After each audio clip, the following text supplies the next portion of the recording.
We're just okay, and we play some Movies. games. We're just okay. Movie games. watchers. Welcome, everyone, to another episode of Just Okay Movies. I'm your host, big ol' crybaby in the movie theater, Biggie size. And I'm joined by... Oh boy, now I can finally say I got the body of Thor, Gweedo. Hey, Gweedo, how you doing, man? Good, how are you? I am doing very, very well. And honestly, I think we should just jump straight into Endgame because I believe we have a lot to say, or at least I know I do. Do you? I do. I've got a lot to say about this film. And it comes from a very emotional place, honestly. That whole day, I saw it on Saturday at 7:30 in the morning. That was the best seats I could get for the 2D IMAX viewing. So I took it. And from the first 5 minutes of the film, from that point onward, my eyes were not dry. Just a blubbering mess of a man. Oh my God. I was like, like even thinking back to it right now, I'm still a little, I don't know. It's like I'm carrying some sort of emotional baggage for a superhero franchise that before this point, I had no kind of emotional attachment to. There's just something about it. If you remember from our Infinity War discussion, I had mentioned at the end of that I was in not in tears but very sad. And Guido, I know you said the same thing. You know, all that happened, you know, the good guys just got their asses kicked, and you know, you really started realizing how tied you were to these characters, and to see them go through a monumental loss and even them being very emotional about what had happened, it hits you right in the heart, and it just hurt. And I did not think, honestly, that I could get back to that emotional state again, because it's been what a year, give or take, and I just did not think a movie could get me back there, back to that point. But oh boy, they did it so subtly. Right in the beginning too, when Hawkeye turns and very tastefully off screen, his family gets dusted. Very, very tastefully, so well done. And oh man, it just, even thinking back on it, it was just chills, because you just knew, you know, in that first scene, you just knew what was going to happen. And I even knew that she's going to go get the arrow and she's going to disappear. And sure enough, right when he looks over, you just see little flakes, and oh my God. I'm going to give you a little taste of, well, I'm going to ruin the scene a little bit for you. Okay. Is that okay? Yeah, sure. Go for it. Okay. I saw someone else mention this. I forgot where I saw it. But so they're fighting in Infinity War. They're fighting Thanos in Wakanda, right? Right. And it's in Africa, across the world. It's daytime when he snaps his fingers. Correct? Yes. Yes. Smash cut to Hawkeye in the United States, and it's daytime? Oh, that's it. Oh, come on. Continuity, Marvel. Get it straight. Oh my God. Whatever. Are people really bitching about that? No one's bitching about it. Okay. But you are going to watch it the second time, and you're going to be like, yeah, they kind of really should have covered this part. It's going to make you think. You know what? That's fine. You know, Jesus Christ, I would have never even thought about that in a million years. But it was just so. I didn't really give a fuck about Hawkeye, but I think Jeremy Renner, I think that's his name, is just such a good actor that it hurts so bad. And I don't know, it still shakes me a little bit. But this whole film is just full of, I would almost say sadness, or just a lot of heart and a lot of guilt. I mean, were you feeling the same way? Were you emotional through the film? Yeah. But in the end, like, I'm watching it. First of all, I'll tell you why I was emotional at the very start, before the movie even started. And that's because I bought the 3D showing by mistake. So I was Oh, crying no. before the movie even started. Oh, bless your heart, man. Yeah, so I had to sit there with those glasses on, and 3D is such bullshit. I hate it. I almost didn't go see it, and I was like, we'll just wait a few days to go see it properly. I'll lose the money, and we'll just come back and see it. I'll pay twice. Fuck it. But we were there. Might as well watch it. So that's the only experience I have with this movie is watching it in shitty 3D. Oh, goodness. Well, I can understand that. But yeah, no, the movie had a lot of emotional hits, especially the first act of it, where it's pretty much everybody, they're showing everybody how they've come to terms with losing and living in this world where half the people that they love are gone. Yeah, they had to do that. And I'm really glad they did the 5-year fast forward. Really glad. Yes. And Yes. the fact that they go right away to find Thanos and murder him is super cool.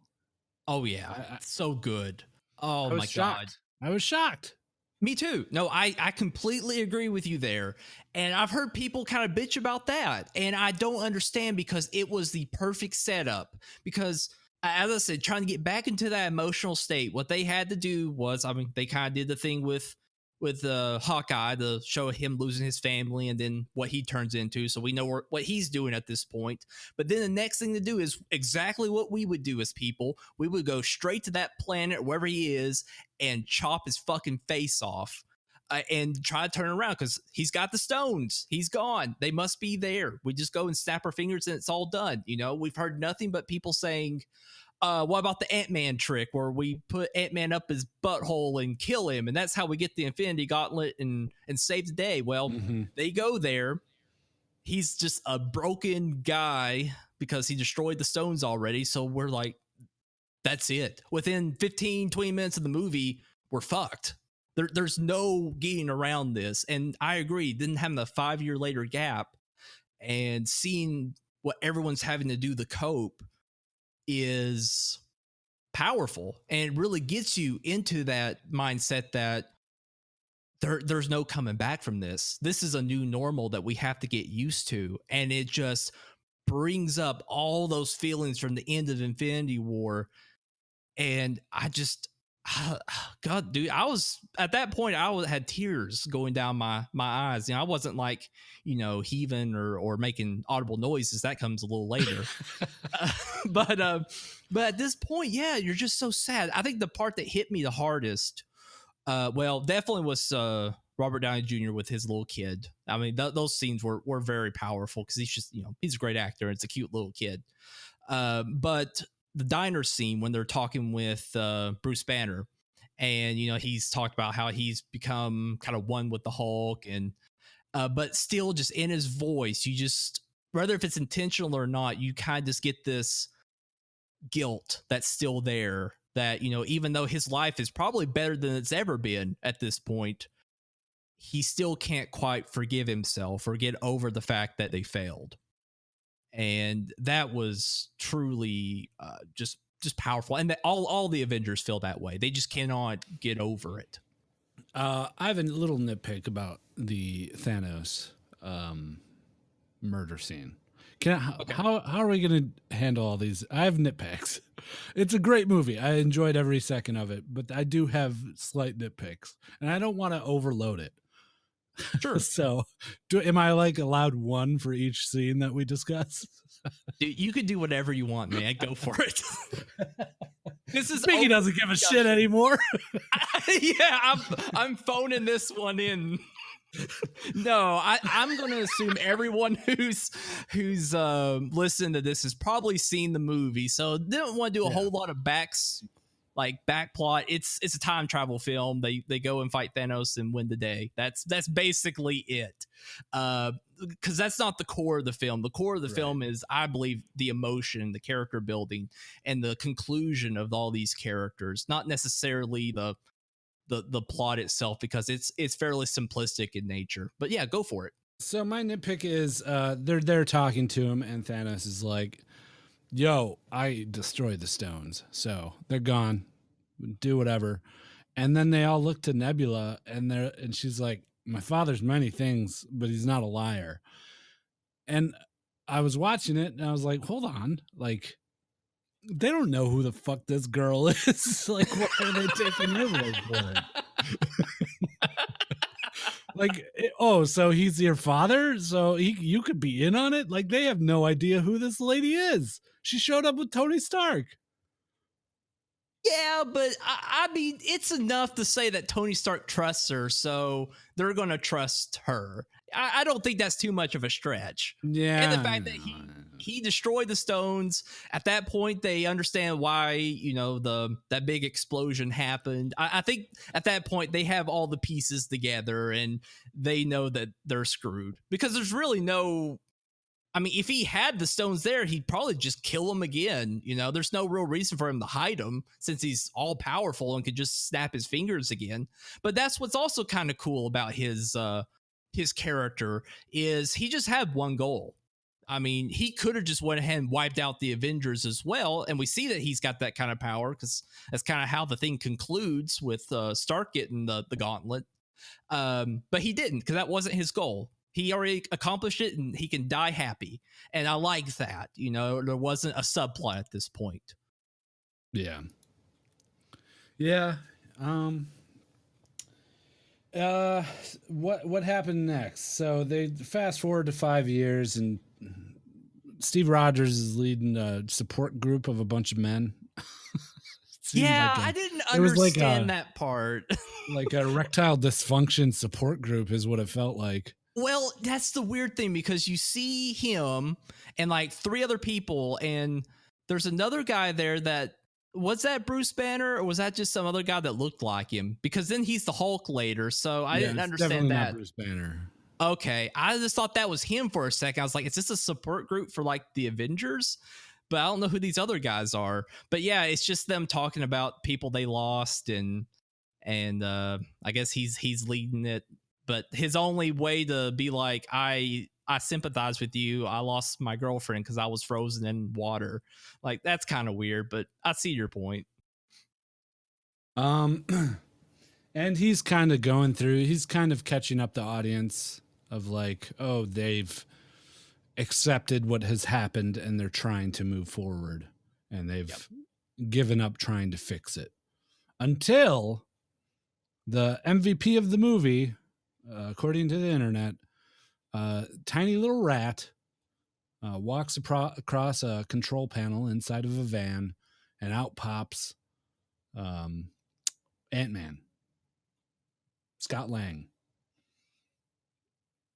Right, that's right. Yeah, and then we have to kind of follow him. And I didn't see Ant-Man and Wasp, so I had no idea. But luckily, they explained it pretty well that what had happened. But I was a little lost on those points. So at this time, he was in the what did they call it? Like an interdimensional realm, and that's where they get the idea that they can actually time travel.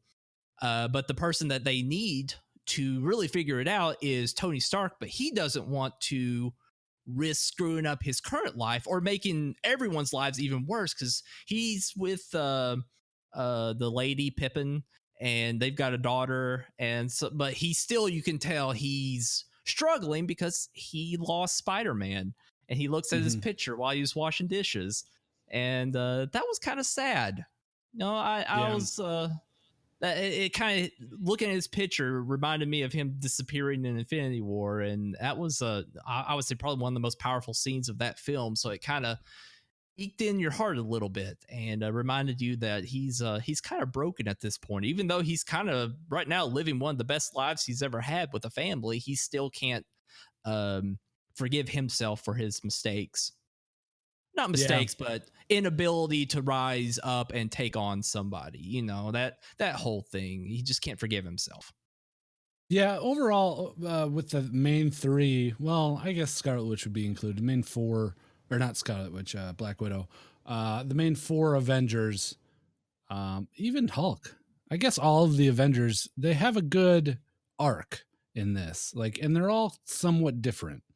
Like Tony Stark moves on, but he's still haunted by what has happened, obviously. But he has a kid and everything, and he, has to weigh any future actions with the family he's created. Um, Captain America is, a beacon of like moving forward, of like, oh shit, bad stuff like this has happened to me before, so I should take the lead and help people through it. While also admitting loss. Same with Black Widow. And then Hulk comes to terms with the Hulk inside of him and made Hulk Banner, which is, I thought that was a weird choice to go with the Hulk, is have Banner and Hulk finally merge consciousness. Yeah, I agree, because when you see him in the diner, and it's exactly how you would imagine the scene would play out. He's got like a massive bowl of bacon, a massive bowl of eggs, and he's just like sitting there and eating. And he's talking about how I was able to merge the two together, and now I'm doing great. And then he has some little girls and little kids come by wanting a picture with him, and I don't know, it felt a tad cartoony at that point, which I would say is okay, because at this point is when we get our ray of hope that it's could be possible to travel back in time and fix everything. So at this point, we're a tad bit more hopeful. It would have been even more weird if it opened up with that scene after the 5 years later. Like, it would be a little weird. But at this point, I'm able to accept it. But I do agree, it's kind of hard to be sympathetic towards a giant green thing acting like a person. I probably would have preferred it just to have been Bruce Banner as a human, maybe, because Mark Ruffalo's just a great actor, and he can only do so much if he's a digital green guy. Right, just still have him Hulk out and be Mark Ruffalo or be Bruce Banner. You don't have to have him green the whole time. Right. It seems very impractical. It does. And that's the best part about the Hulk, is the transformation. That's all that shit. The transformation's great. You look at like He-Man and Goku, like that's the best part, is when they power up. And that's the great thing about the Hulk. You got this little wimpy white guy who just then becomes this powerful killing machine. And at this point, I mean, they make fun of it, and it's kind of funny when they go to New York during the first Avengers movie, and the attack's happening. They see the Hulk, and he's just like beating the shit out of people mercilessly, just acting like a monster. But then they tell him to go over there and start beating stuff up for some reason. I didn't understand that. The now Mark Ruffalo Hulk, and he's just like, boom, this is insulting. I didn't understand it was that gag. to add some sort of continuity in the timeline, where if a civilian was looking out a window and saw the Hulk, they'd see him being like the Hulk. Okay, so that's why they did it. Yeah. Okay. But they addressed the time travel thing kind of neat, I guess. They basically were like, yeah, any kind of thing that you think happens when you time travel and change the past, it doesn't. They're like, just forget everything you know. And if you travel in the past and you do anything, it doesn't really matter. Yeah, they sweep it all under the rug, basically make it very easy for the writers, and I'm okay with that, honestly, because still, this movie's not about the plot so much as it is about the character progression, and we get a lot of that in very interesting ways when they actually go back in time. And I enjoyed it too, because you think about it, it's been 12 years since the first Iron Man film, or at least give or take. I think it's around there. And going back to like these older films, and I think they do it very well. It's kind of neat it's almost like going back and seeing yourself. Like, I was sitting in the theater watching this film 12 years ago, and man, I was really different then. Like, I had different priorities, different things going on in my life. And now I'm seeing this again, but with a character that I've also grown with for 12 years. And they're looking at the situation in a different light. I think the most powerful one is when Thor and Rocket Raccoon go to Asgard. and he talks with his mom before she dies, and that was powerful. That was really well done. And I guess talking about Thor for a second, at this point he's kind of the schlubby. He hasn't forgiven himself for basically fucking up killing Thanos the first time, and he's gotten fat drinking beer and yelling at people in Fortnite, which I loved. It's great. I absolutely loved everything about that, because I also hated it. And the reason I say that is Thor's not supposed to be a fat drunkard. You know, he's supposed to be this powerful guy who's super confident, always confident in himself. And for the majority of the film, he is the complete opposite of that. And you hate it, but you also understand it. And it kind of makes you, I guess, empathize more with him. And it's painful to see someone that you think so highly of degrade to that point. And I think a bad move of including Fortnite. Like, we're gonna watch this movie in a few years and see him playing Fortnite and just be like, oh yeah, that was a phase we went through as a nation. yeah, I agree. I mean, yeah, they could have just kept it off screen and not shown what they were playing. The scene would have still made so much sense. The whole joke is one of his friends is getting, I guess, yelled at by someone online, and he's like, oh, I remember that guy, and he just chews him out like he's going to go and kick his ass or something. That whole joke. We didn't have to see Fortnite, but, you know, who cares? It's fine. You know, yeah, it's fine. It's fine. Yeah, I like the Thor character in this. I really enjoyed the moment where they realize that they can go back in time and try and get the stones from their own timelines. And Thor, when it comes Thor's turn to explain where the Tesseract cube is or something, right? I think it's the Tesseract. Is it not the Tesseract? No, it's the red one. The red one, whatever the red one is. Right. He basically stands in front of everyone by a whiteboard and explains the plot of Thor 2, The Dark World, to the whole place, and they all start falling asleep. Yeah, that was funny. That was a good callback. Yeah. Very self-aware as to one of the worst Marvel movies made. But yeah, the past sequences were fun, man. I really enjoyed the Cap versus Cap fight that we got. Oh, it was so great. Oh, it was so much fun. Like, I was talking about with Mountain Sage, you know, he was like, "That's just so cheesy." Like, but that's the point, honestly. You know, at this point, we're back in time. Why not have an old captain versus the newer captain and just, you know, go against each other? We're not going to get that any other time, especially now. We're not going to get it again. So why not have it out? It makes perfect sense. The setup was actually well done, since they were going to get the Tesseract, but they kind of fuck up. Well, the Hulk, the real Hulk, fucks it up. And then Loki gets the Tesseract and disappears. So now they're searching over Avengers headquarters for Loki. But then the future Cap is walking down the hallway, and then the Cap of that timeline sees him and thinks it's Loki. He thinks he shapeshifted into himself, and then they fight. Perfect setup. Makes total sense. So I don't understand some of the hate on that part, because it was fun. It was fun. And the whole Hail Hydra inside the elevator, it was setting up for that elevator fight too, from Winter Soldier. Yep, exactly.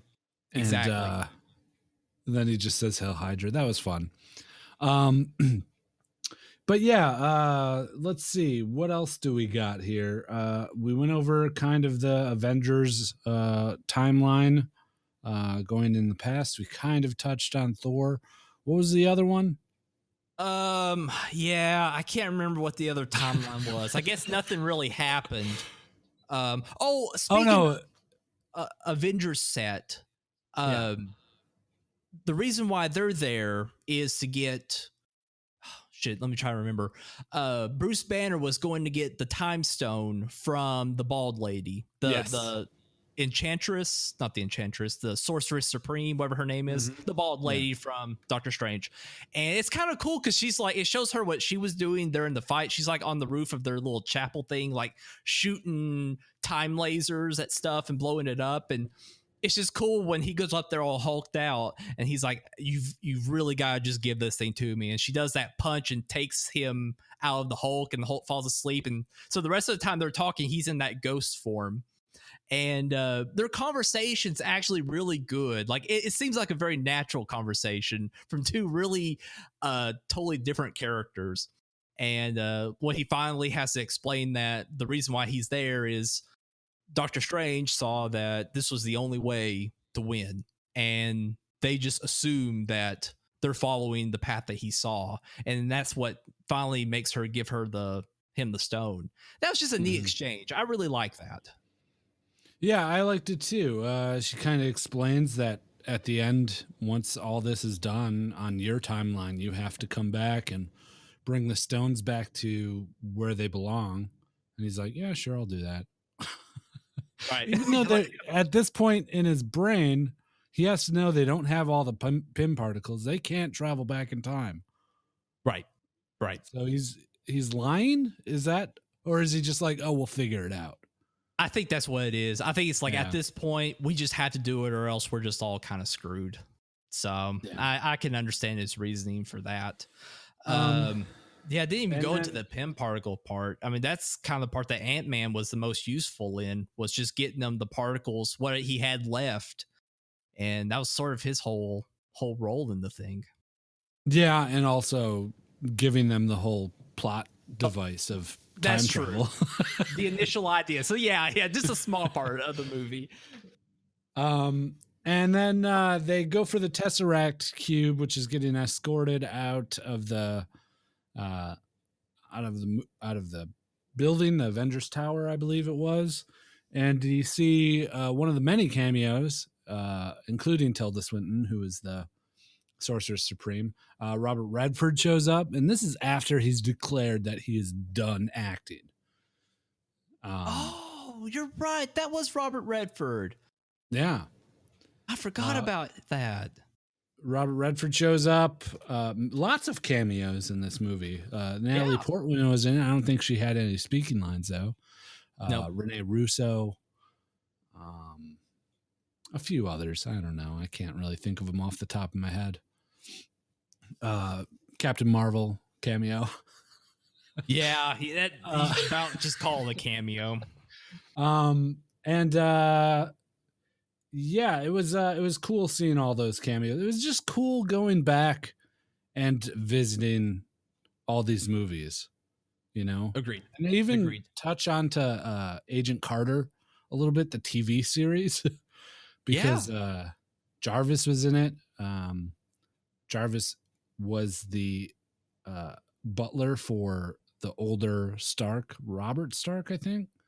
I thought it was Harvey. Howard. That's it. And you got Iron Man with a kind of a touching moment with his pops. Oh, that was so sad. That whole exchange was so great. That whole scene was really nice because it was powerful. Also seeing the Cap looking at Agent Carter and just having that. I'm guessing that was the same actress. I couldn't really tell. Yeah, I think it was. I'm positive it's got to be. Him having a little moment, kind of looking at her, and that plays a big role a little later in the film for his payoff. But it was a touching scene. That whole part, it was fun too. But yeah, no, that was good. But I feel like there's one timeline we're missing. I was thinking there were 3. Well, they go back to New York. It's 2 groups essentially, and then there's the Thor one because some of them are there to get the Tesseract, and then Hulk is there to get the Time Stone, and then someone else is there to get the Loki staff or something, right? Oh, that's right. Yes. Because So they end Cap up is with the getting the staff, not the staff. Tesseract. Yeah, Cap is getting the staff, and Iron Man and Ant-Man are trying to get the Tesseract, and Hulk's trying to get the Time Stone. Oh, there's one we forgot. The stone that's in the beginning of Guardians of the Galaxy. That's it. And that's also a big plot point. So it's Nebula and who else is on that team? War I Machine. can't remember. War Machine, that's right. All the B characters, C characters are going to, and it's such a fun scene because you're watching where, oh shit, what's that? Star-Lord's dancing around the very beginning of the film, with his little headphones in, and they're like over on the side watching him, and they end up knocking him out and going to get that ball that has the which stone is that? What's the purple one? I can't remember the name of it. Maybe the reality stone? I don't know. Anyway, Soul who cares? Stone, maybe? It could be the soul stone. Oh, the soul stone. That's the other one. Because they go back to the mountain. Oh my god, there's way more shit. Okay, let me stick with the Guardians one. Yeah, stick with the Guardians. But the part that ends up tipping off Thanos of that time of what's going on is somehow the future Nebula that's in that time period, as well as the regular Nebula of that time period, are like sharing the same neural link. And she, like, the bad one that's still with Thanos, projects an image of what they're trying to do, and that's how he gets tipped off of the whole thing. That was could have been way more convoluted, but I think they explained it really well, because I was kind of wondering that, like, how is Thanos going to figure out, with people jumping around different time periods, what they're doing and catch on to it? Or are they just going to run into him somehow? But I thought that was kind of clever, how they're able to basically use their now ally as a beacon to try and stop them. Yeah, it was kind of neat. I guess you have to throw Thanos back in there, I guess. Which this Thanos is weird. Like, I didn't feel the connection I felt with this one than I did in the Infinity War one. He's because way it's basically more a different aggressive. character. He kind of is. I agree. And as at the end of the film, I kind of have a slight problem with some of the comments he says. I guess we'll get to that in a moment. That kind of made him feel different from Infinity War. But in my mind, he's sort of getting a fast track to accomplish his goal. Whereas he was having to go around painstakingly, finding the stones, killing people, doing his plan and all that stuff, where maybe that kind of aged him a bit or made him a little more, appreciative, something like that, more humble possibly. Whereas maybe at this point he's kind of at the height of his eagerness to get this done, that he's just not as, for lack of a better word, level-minded as he was in Infinity War. I kind of took it to be in that way, that why he was a little bit different. See, this is where the time travel part of it messes me up. If they're taking the time stones out,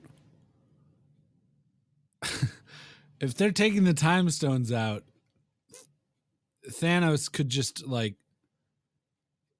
what he's supposed to do? Is he supposed to wait? Is he supposed to wait until and know that in the future he wins? Like, what would have been the right move for Thanos at that point? With them taking all the stones, what would be the correct move? I think the move he made was the correct move. That's the only move he had, or else he wouldn't be able to. If they take the stones and go back and do what they were wanting to do, then he would still be dead and everyone would be back. Of course, he doesn't. Yeah. Well, he actually does know that he succeeds.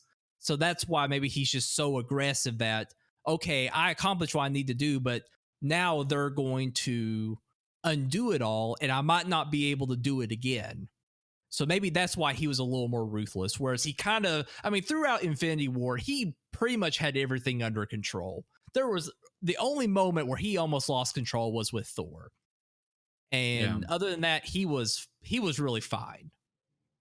So maybe that's the reason that he was more aggressive, sure, and went after it so hard. But no, I agree. It did throw me off as well. We also had the passing of a major character in Black Widow. Yeah. It was a cool scene where they're trying to get the stone. Although I don't know if it was cool. It was a It was- throwback to the very last movie of Yeah, like. it wasn't. Yeah. No, you weren't happy with that? I wasn't. It just didn't have the same impact. I was sad. It was sad, but I think it went on maybe a little too long. I don't know, or maybe it's just because I didn't care that much about Black Widow to begin with. Um, I'm happy she died and he lived, even though I expected it to be the other way around. Yeah, Hawkeye's just kind of a cooler character, I think. He is. He is. He's got more depth. I feel. Yeah. I think they had their moments to add more depth to Black Widow, but she was just she's always been a support, and where I could see him taking more of the spotlight. And maybe that's just acting chops. He's just a good actor. So yeah, she ends up sacrificing herself to get that stone back. Nebula manages to swap places with current time Nebula and go back where all the stones are. Tony Stark builds a gauntlet, which also is like, I was thinking, what's the point of Peter Dinklage's character? Like, didn't he harness the power of a star to make the gauntlet? But fucking Yeah. fucking Tony Stark does it over here with an iBuy power computer rig or something. Yeah. Yeah. That's boy, that's a really good point. That's a bit of a problem. Anyways, man. And somehow his suit's able to like morph into the gauntlet, like morph holes for the stones at the very like last minute. That's a slight problem, but slight problem. Completely nitpicky. I'm here to ruin the film for you, Biggie. Don't ruin the film. I got more. To the saddest part yet. No, if there's one scene, if the one scene has some problems in it that I cry the most in, I might have to come hurt you, because that was like my favorite scene. Don't ruin it for me. Oh, I can't wait until we get there. But so they get all back. They got the stones. They got this gauntlet. And Hulk is like, yo, I got to do it. I'm the strongest. You saw what it did to Thanos. I'm going to have to do it. I'm going to have to snap and bring everybody back. Puts on the gauntlet, snaps it. And Hawkeye's phone starts ringing. Yes. Yeah, and he it's his sees wife. that it's his wife. Yeah. And then he looks out the window, and the giant Thanos Star Destroyer is there. And I thought they all died from this explosion. Like, didn't Ant-Man or Hawkeye take basically a nuclear bomb to the face? Yeah, I thought Ant-Man died because it was a sweet scene too. It would have been a pretty good death. He sees that the birds have come back and they're in like this little garden with a window, and he like walks over there. He's looking at them, but then that moment where they look up and see Thanos' big ass ship, they start raining down missiles, and you just see him getting blown the fuck back. But no, they all live. They're all actually doing pretty good. Not really damaged or hurt. They took those missiles pretty well. Yeah. But can I address the weird part about how they got that ship there? And yeah, sure. Okay. Correct me if I'm wrong, but before they're about to go back and the Nebula's like going to join them, and this is the evil one, she like has the ship in her pocket. Did you see that? I think. Oh, that's right. They're able to use the PIM particles. Yeah. Yeah, I forgot, because that's how they get the other ship to that timeline, is they're able to shrink it down. My bad. I totally forgot about that. Yeah, they're able to shrink ships with the PIM particles and put them in their pocket. And that's maybe a tad too convenient. I don't know. That bothers me more than anything else. Like, if you can just throw a big ass ship with nuclear warheads in your pocket, I don't know. It would have been more cool if it was just like sitting there waiting for them for like, however long. And they're like, oh my God, this ship has just been here. and maybe it's wrecked other stuff while it's been there. I don't know. Something. And like how that did would they be how kinda did they cool. shrink it without the technology? Yeah, like it You know? doesn't have a. I guess it doesn't. Well, okay. Ant-Man you bring needs up a the good suit point. to go small. You know? Exactly. So you would imagine if they're shrinking the ship, the people have to be in the ship, but all the people in the ship are fine and they don't have suits. So I could Yeah. understand if it was just the ship, because what was the reasoning was you'll go crazy because you're shrunk down and you get big. Something about your mind goes insane. So the ship would be fine, but what about the people inside of it? Unless they're just somehow immune. Thanos must be immune. Maybe it's just a human thing. Yeah. Yeah, I don't know. I don't know, bro. Oh, They gotta boy. fight. They gotta fight, They- Biggie. That's why it's all happening. Okay, That's they gotta right. fight Thanos.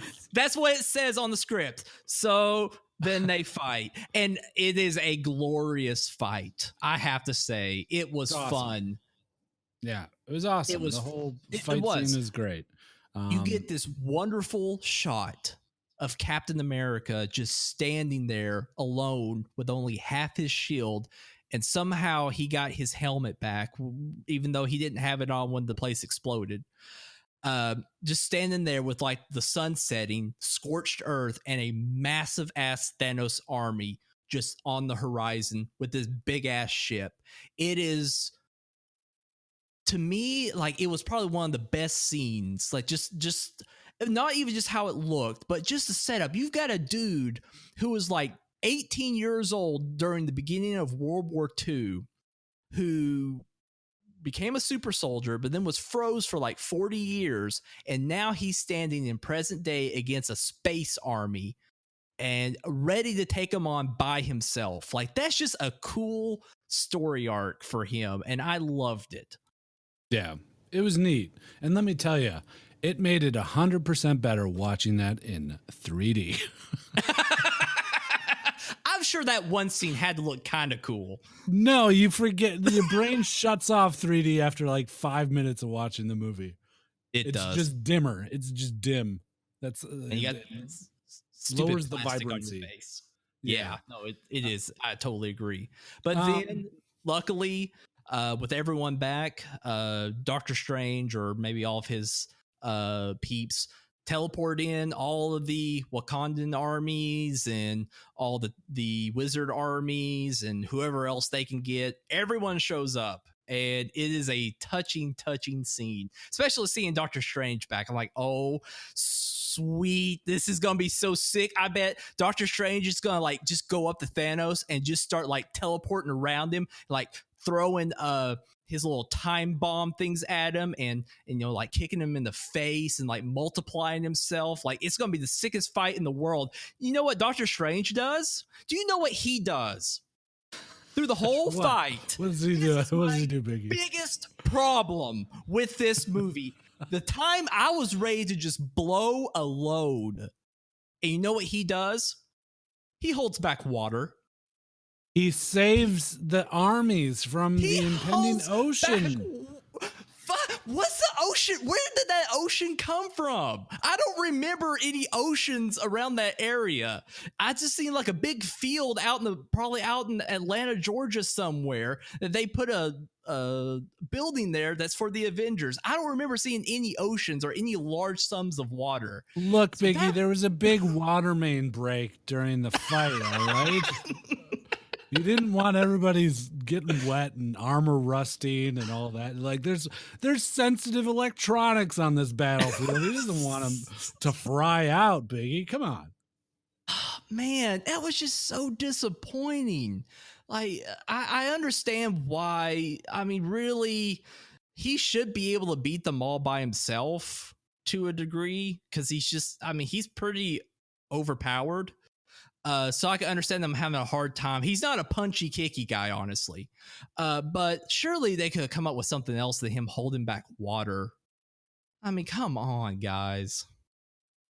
But that's my Yeah. only problem. That's my biggest nitpick with the whole entire film. Everything else with that fight is a lot of fun. Getting to see Scarlet Witch get really, really pissed. And you're like, oh yeah, she's a character. And like really doing a number on Thanos until he finally outsmarts her, kind of. That was really cool. He doesn't really outsmart her. He just like, he knows that he's beaten. He's just like, yo, shoot those mortars off. I'm in deep shit here. Well, he like, oh, it's cool. He like takes one of the stones out and like puts it in his hand and like No, blasts her. He does Or was that that someone to else? Captain Marvel after he tries to headbutt her and she just looks at him. Oh, that's right. That's right. Which, Oh, yeah. You know, cameo of the movie, Captain Marvel, she's in it, everybody. Just looking smug. Always looking smug. She does. She talks some shit, Yeah. like some hardcore shit to them, like that whole what did she say? The Hawkeye or someone like this is interstellar affairs. You need to back up, buddy. Yeah. She was like, this is an A-B conversation, so see your way out, Hawkeye. You need to make like a banana and split. Right. Quit dipping in the Kool-Aid when you don't know the flavor. All right. No, it was dumb. It was so, and it's my biggest. It's the part that I feared the most from the end of Captain Marvel when she just became so OP she could fly through ships. You know, Which she did in this which movie. she did in this one, and then the setup was awesome because the guns are just blasting down on, but then all of a sudden they change direction upward and just start shooting. It's hazy. We don't know what's going on. They all start commenting, what are they shooting at? I'm like, oh shit, is there like an Arby or something coming that I just totally forgot about? Like, oh, this is exciting. No, it's her. And then she just flies through the ship, and it's like that ship didn't even matter. And I'm like, you know, it looks cool. It's kind of awesome, but it's also kind of not because everyone else is super powerful but grounded in some way, where she even got hit by an Infinity Stone, but really she was fine. And no one else could take that kind of punishment. Maybe Thor, but even he's limited on what he can really dish out quickly. And I'm starting to see a bit of a problem with her character. Unless they have some way they can tone her down a notch or two, fights are just not going to matter all that much. Right. I've seen a lot of people complain about like the Superman complex with her, where, you know, it's like Superman where he's just too OP. But I'd even argue that it's worse than Superman because Superman, well, he's Superman and he can do anything. That's not his character isn't to be this unstoppable guy that just fights dudes.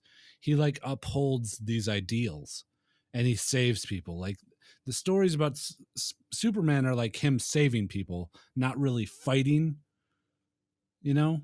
Yes, at least I agreed. Classic Superman. And for her, it's just like it removes any kind of ideal from her. Like she's just what? She's just super powerful.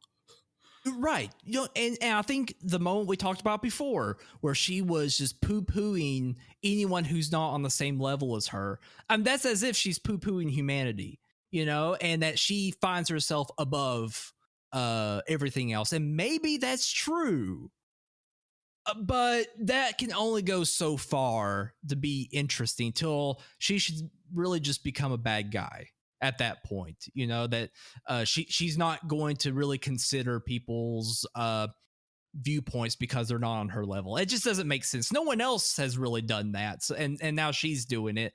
And since this character is still so new, it's a bit off-putting. Yeah, and I think Rocket Raccoon is the only one that got a burn on her. Yeah, that was pretty good. It's after the 5 years, and she's like, "Yo, I can't like." All that shit that's happened, it's happened everywhere. I gotta go, or I won't be able to talk for a while. Rocket's just like, yeah, what are you gonna do? Get another haircut or something? You fucking dyke. He didn't say dyke, but he implied it. It was a little implied. Yeah, no, that was a pretty good burn, but I'm really shocked that she wasn't in more of it. It makes sense why, but after that point, we don't see her until the very end. Yeah, and there's that moment where Spider-Man is literally running the gauntlet across the field, and he gets himself into a pickle. she is like, here, give it to me. And he looks across the battlefield and he's like, are you sure you're gonna be able to do this? And she's like, oh, don't worry. And then she takes a sassy stance, puts her fist on her hip, and she's like, I got help. And then you see all the women of Marvel there to help her carry this gauntlet. Oh, is that the part people keep dude. talking about? People kept saying about this women of Marvel part. I guess I just didn't notice. No, you didn't notice. I thought it was glaring. It was very obtuse. And yeah, and then it just spanned it like someone shows up and they're like, oh, don't worry, she's got help. And I think it's like fucking Pepper Potts in Iron Man armor. Like, you haven't been relevant in this franchise for ages. Like, get out of here, Gwen Stefani. Why don't you go hawk your goddamn natural lifestyle medicine over at fucking Goop or something? You don't belong here. And that, I actually want to ask you something, because I thought in the end of Iron Man 3 she got like superpowers or something. Didn't she? She's able to like shoot lasers. Right. I forgot about that. What happened? She gets like super hot. Like Guy Pearce is in the movie. He's that guy that gets real hot. Yeah. And she gets hot. Doesn't she? I forget, man. It's been ages. Yeah, it's like heat or something, because then Tony's like, what the fuck are you doing? She's like, I don't know. And but no, she's flying around in an Iron Man suit. And I'm like, yeah. Did she have lasers? Like, why would she need an Iron Man suit if she could shoot lasers out of her face? But it was cool, I guess. It was cool seeing an Iron Woman, even though it was completely useless. It was handled in Infinity War so much better, where like they got their moments. Like, everybody got their moments, and the women got their moments. They did cool stuff, but it wasn't like, they didn't like stop the movie. All of the women look at the camera and they're like, get prepared for women and girl power right now, because we're in this movie too. That's what it felt like to me. And I'm all for women in Marvel. I want awesome woman characters. I want to see them do cool stuff. I just don't want them to stop the movie and point it out. Just give them the cool scenes, and then I'll look at it and be like, oh shit, that was cool. You don't have to like throw it in my face, man. Come on. Man, I don't know how I missed that. I must have been wiping my eyes or something during that point. I can't remember that. Interesting. Although I did like the exchange between her and Peter Parker, because I just love, he's just like holding that little glove and he's like, hi, I'm Peter Parker. And it was very cute moment that I really enjoyed. Every time you talk about Spider-Man, it seems like you love the character, but you still to this date have not finished watching Homecoming. Because it's like moments of brilliance he works in. Like, he is by far the most awkward, strange character of all of them. Like, he's one of the more unique ones. I'll give him that, because he's a little kid. He's still figuring out what he wants to do, and he's like, hey, I'm here. I don't know what's going on. This is crazy. And it's fun to see him like that, but I just don't want to see a whole movie of that.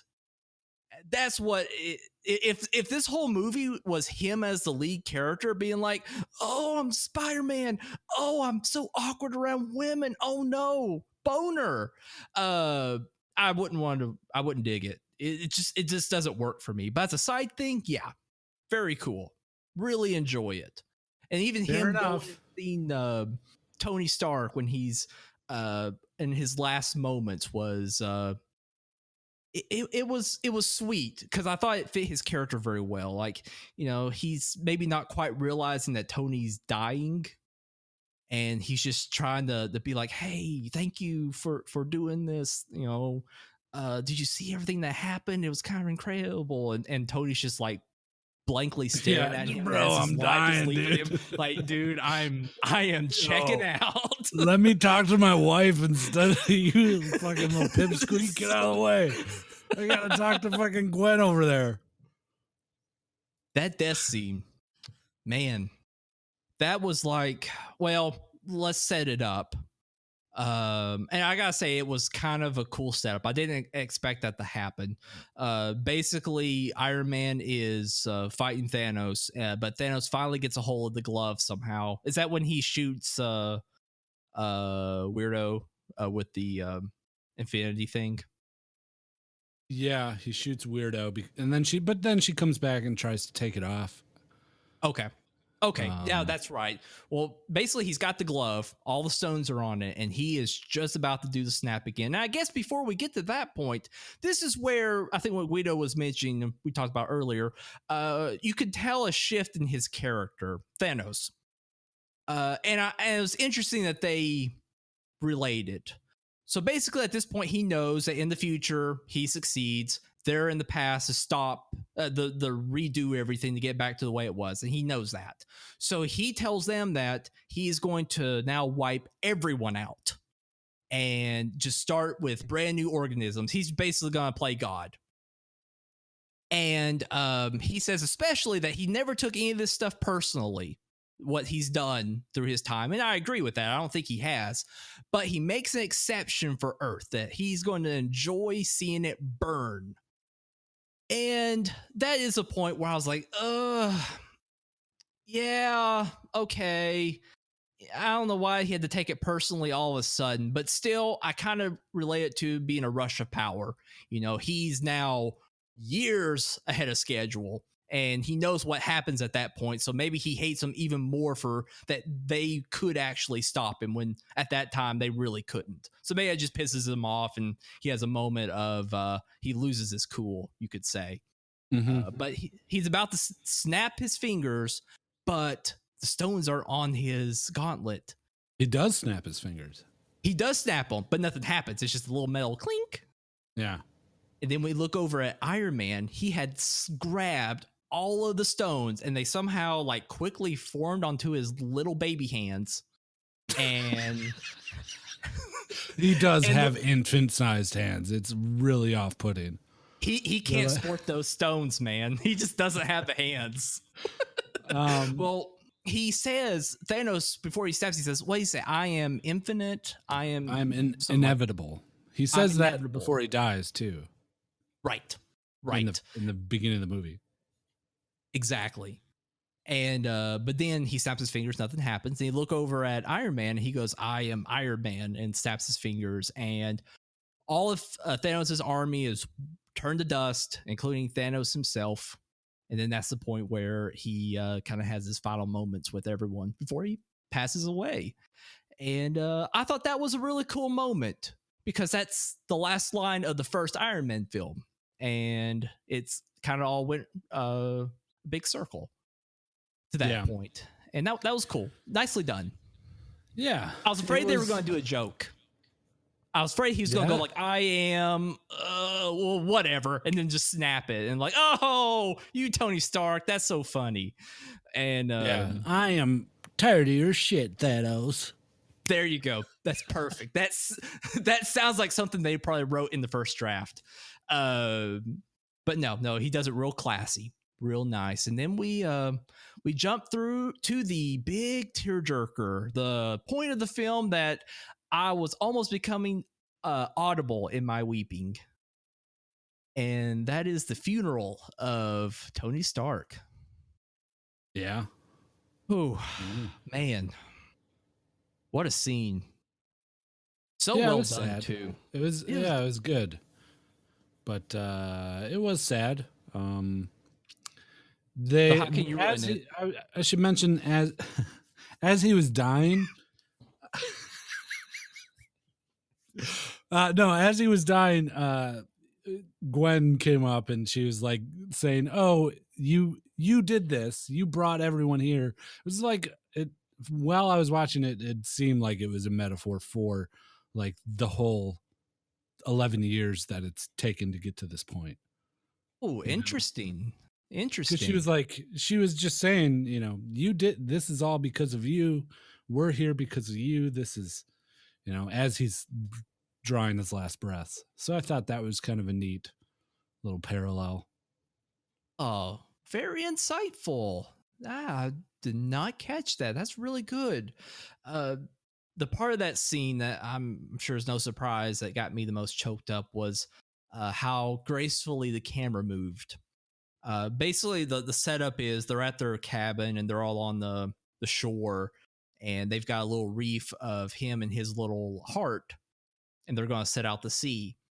And the camera's moving from the shore inward towards the house, but grouped up are basically all of the franchises. So I can't remember the first ones they start with. I think it's the Iron Man group, and then it goes to like the all the people from Guardians, and then Thor, and keep going back and forth, and then see Spider-Man. He's further in the back, and that with the music, with the tone, and really how truly everyone looks very sad. It almost feels like you're at a real funeral, but in a way it's also kind of a moment to reflect again at all the time that's passed. And the point you made makes even more sense, that we've gone this incredible journey with all of these characters we got to know and love, for most of us meet for the very first time. And there's no way I can imagine they could ever replace them. They just, at this point, that it feels too iconic.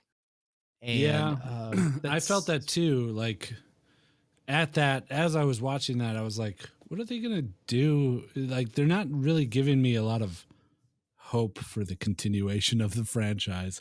Yes, with one caveat, and that's as Guardians of the Galaxy, of Thor joining Guardians of the Galaxy, if they do that, which will be great.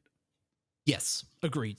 Yeah, I was shocked by that ending. How it looks like he's joining the crew, and I think that would be a great I guess group of people. I don't know. Maybe in some ways, I think Thor might overpower the spotlight a little too much. And I mean, they hinted that as well, because they do a little gag on who's really the leader, and that was funny, because I was kind of thinking the same thing at this point.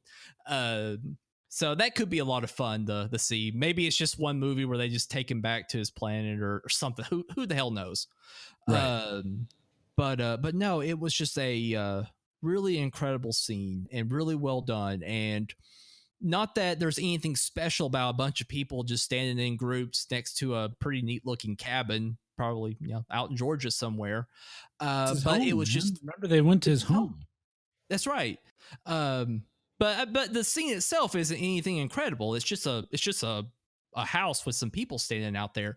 But it's the memories and all the really well done writing over the years, developing these characters and developing these stories. And I feel ultimately always respecting the audience for their time and their money. I don't know if I've ever seen a Marvel film, and these especially, the Infinity War and Endgame, where I felt gypped, like I was just a highway robbery, how we can really feel a lot of times with some films now. But it takes a lot of work, dedication, and some risks to build that kind of connection, and realizing that was just a camera floating between some actors. And I think that's the point where I realized, just in a way, with Tony dying, there is a piece of this whole universe truly going away, and I may not be able to get back into it again because of that. But honestly, I wouldn't change anything about the past. And it really resonated with me. And even that scene now, thinking back, kind of gives me goosebumps, because I just don't know if I've ever felt that way about a film series before. Normally you're pretty sick of it by the third or fourth one, and you're just ready for it to be over. But not so much with this. And I think that's truly special. Yeah, I agree on all counts. It was a wonderful, wild 10 years of movies, 11 years of movies that, man, I remember watching Iron Man in the theaters, being so pumped, and I was way younger than I am now, 11 years younger. And just watching that funeral scene, and seeing all those characters for a brief moment of time, I'm watching it, and kind of those memories of seeing the movies that they've all appeared in over the years and how they premiered and everything. And correlating with how I've grown in the past 11 years. It's cool. It's like it's such a filmmaking achievement.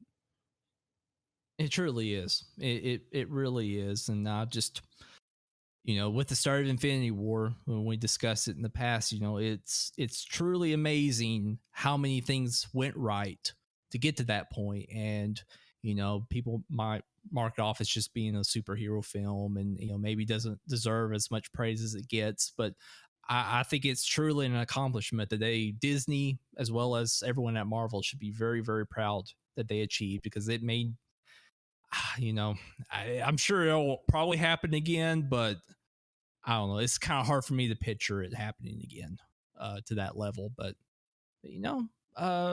good for him.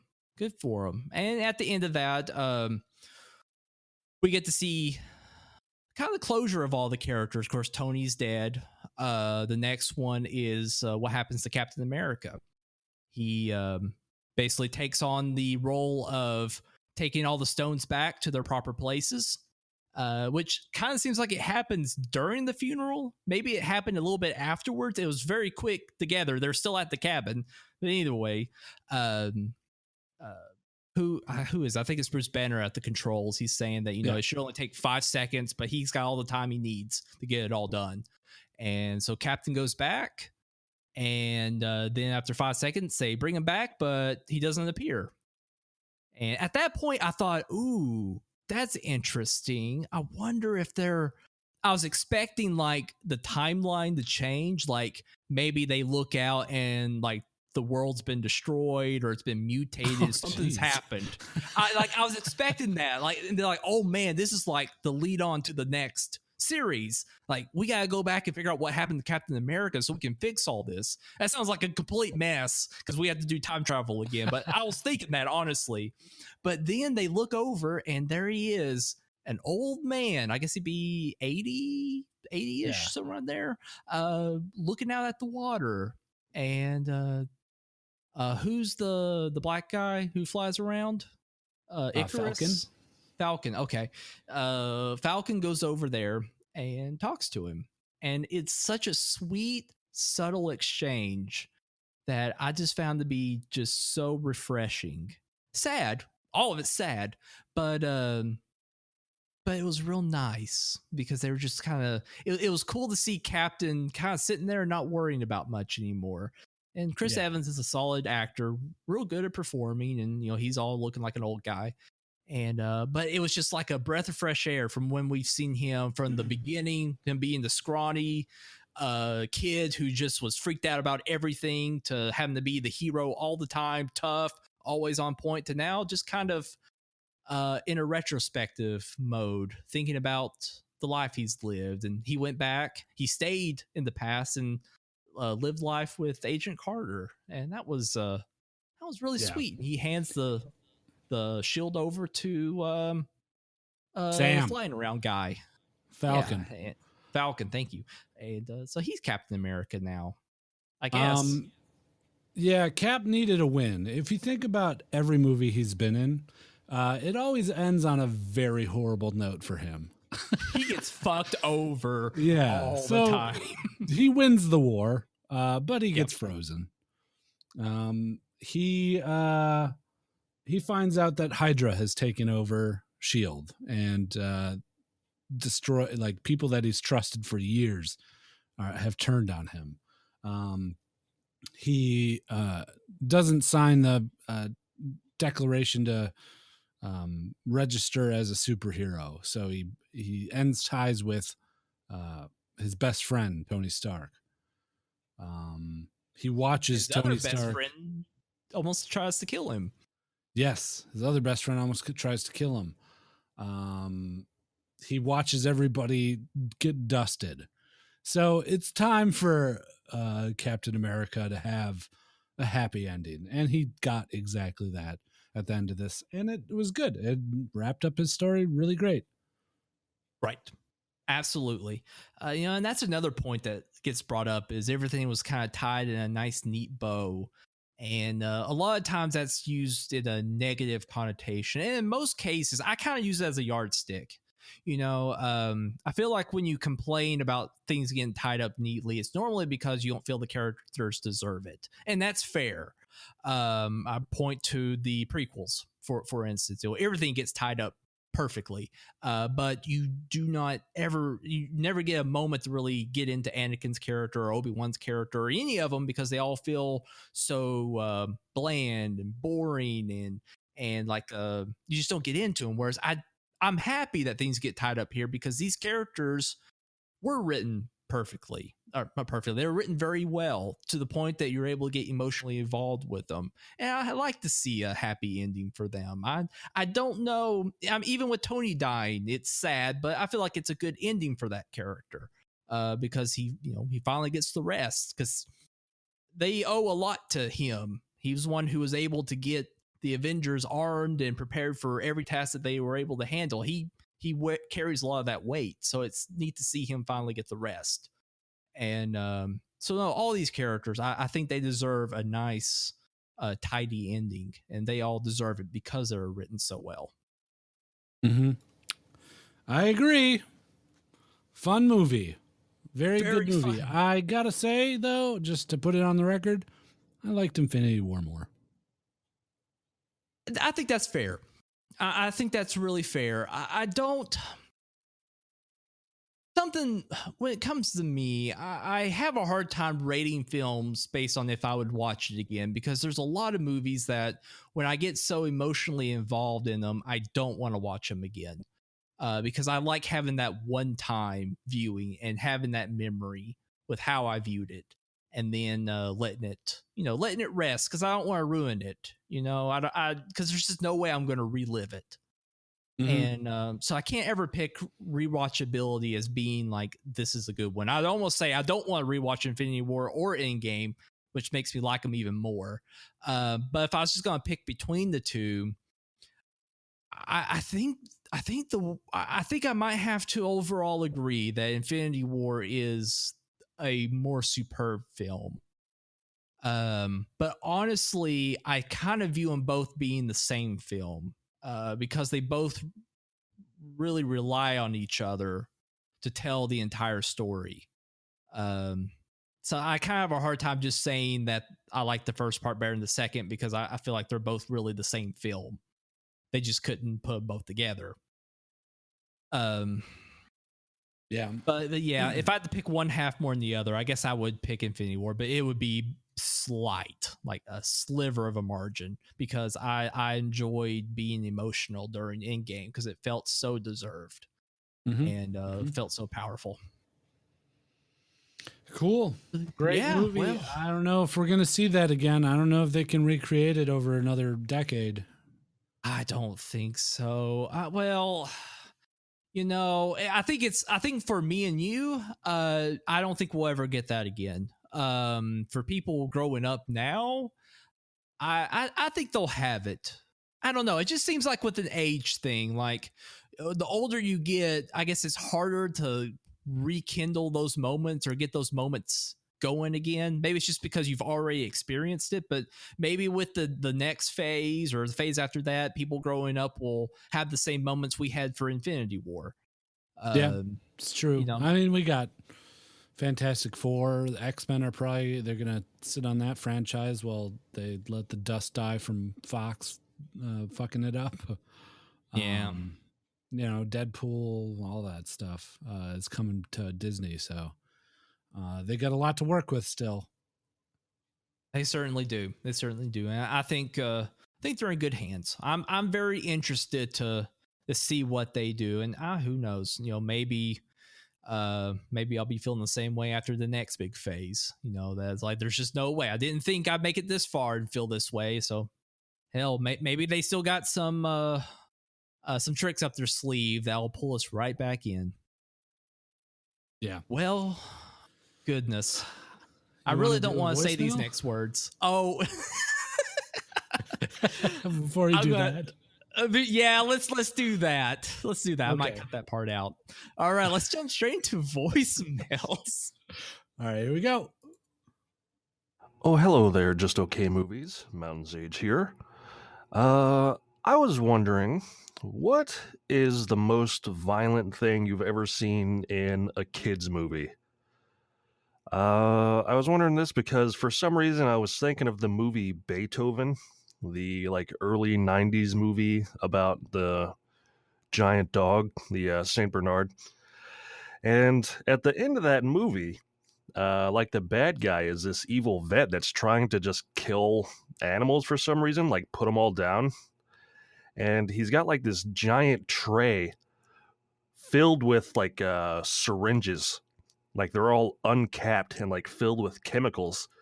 And at the end of the movie, they like drive a car into the tray, and like it goes flying, and all these syringes stick in the the vet's chest and kills him. And then the kid driving the car that effectively killed the vet is just like, cool, that's awesome. It's really weird. So yeah, what's the most violent thing you've ever seen in a kids movie? That's it. Bye. Ooh, Oh, Mountain Sage. That's a really good question, man. Wow, is. Beethoven was way more violent than I remember. I don't remember that, man. I don't either. Goodness gracious. I know mine. It's at least the only one that's come to mind for me. And I went to go see the movie Small Soldiers in theaters when I was a little kid. And I don't know what I was expecting, honestly. I guess I just saw the commercials and I thought, oh, this looks really cool. But honestly, that movie kind of freaked me out a bit. The one scene in particular is when one of the toy soldiers of the bad group gets a nail gun and starts shooting at the people. And like, jeez. yeah, like he hits one of like the dad in the knee and you see the nail sticking out. I was like, Jesus Christ. That may be worse than a gun. I don't know. I mean, gun's pretty bad, but maybe it's just because it's not used a lot. Just seeing a nail sticking out of someone's foot and you can just see them shooting at the people. Ugh. I don't know. That's probably. I'm sure I've seen worse, but that's the only one that comes to mind. That was a weird movie. Off the top of my head, there's a moment, an iconic moment in the movie Who Framed Roger Rabbit, where the main villain, Christopher Lloyd, I believe it is, gets run over with a steamroller. Do you remember that? Oh no, I don't. And so the steamroller runs over him, and he gets up and he's flat, like a cartoon. He's 2D essentially, and walking like. But the act of him getting run over by the steamroller, it was so horrifying. Like it goes very slowly over his feet is where it starts, and he's like screaming and trying to like push against the steamroller to get it to stop, and like just shouting and flailing all over. It was, I think it even left like a trail of blood, if my memory is serving me correctly. But Oh my god. that's what I remember. And there could be arguments made if Who Framed Roger Rabbit is even a children's movie. Yeah, that's I don't want to call it a hidden gem because it's well known, but there's just scenes in that film that are you just will never see again. Like I think there's that one scene where you've got Looney Tunes characters and Disney characters on the same screen. Yeah, I think So so. like playing piano or something like that, and it's just like that's a scene. There's no way you'll ever see that again unless Disney bought, the Looney Tunes franchise. And also just the odd sexuality of the film and the humor. It's a fascinating movie, and I agree. I'm not sure if it's a children's film or not, but man, that's a good one. I'm gonna have to rewatch that. Mhm. Good choice. Maybe Well, we can talk about it on the next episode. Oh yeah, we could talk about on the the upcoming episode. And we actually have an email as well from our good friend of the show, Ty Bellsprout.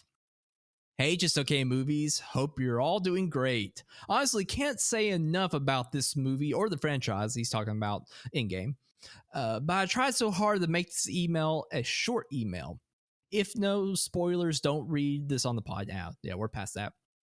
I loved Endgame. It isn't a perfect movie, but I can understand if you see it as self-congratulatory in parts. But as an end of a 20-year franchise, what an exclamation point. It gives the two main protagonists of the series emotionally charged send-offs that left me feeling like I was losing a friend, and a final fight attempting to one-up the Battle of Wakanda.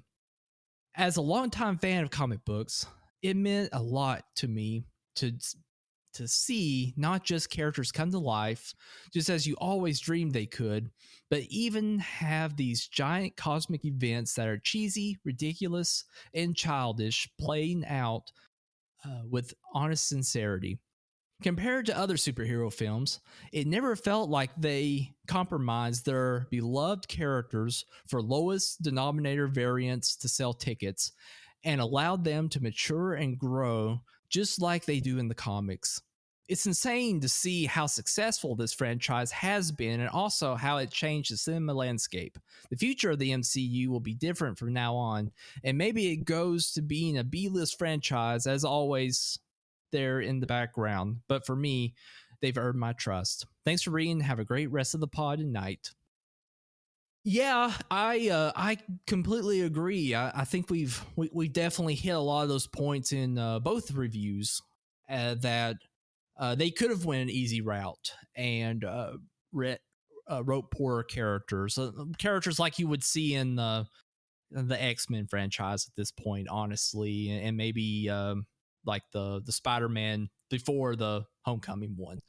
Just putting them out there doing some superhero things and calling it a day. But they went the extra step, and I just have a feeling that Marvel and maybe even some of Disney are just full of comic book nerds, but also people who are willing to say, yeah, that's cool, but maybe we need to rein it in a bit, not go too far. It kept a nice even balance to include everyone, no matter what knowledge they have of the material.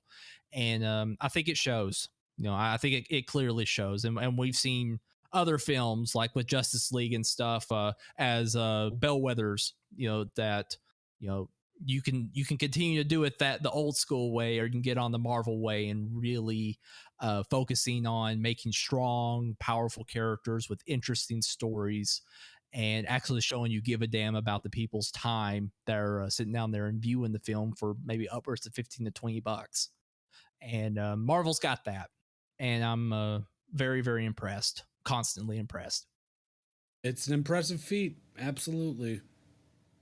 Yep, absolutely. Well, good email. Okay. All right, everyone gather in around Biggie for a moment. Oh, you got big news, Biggie? I got some big news, everybody.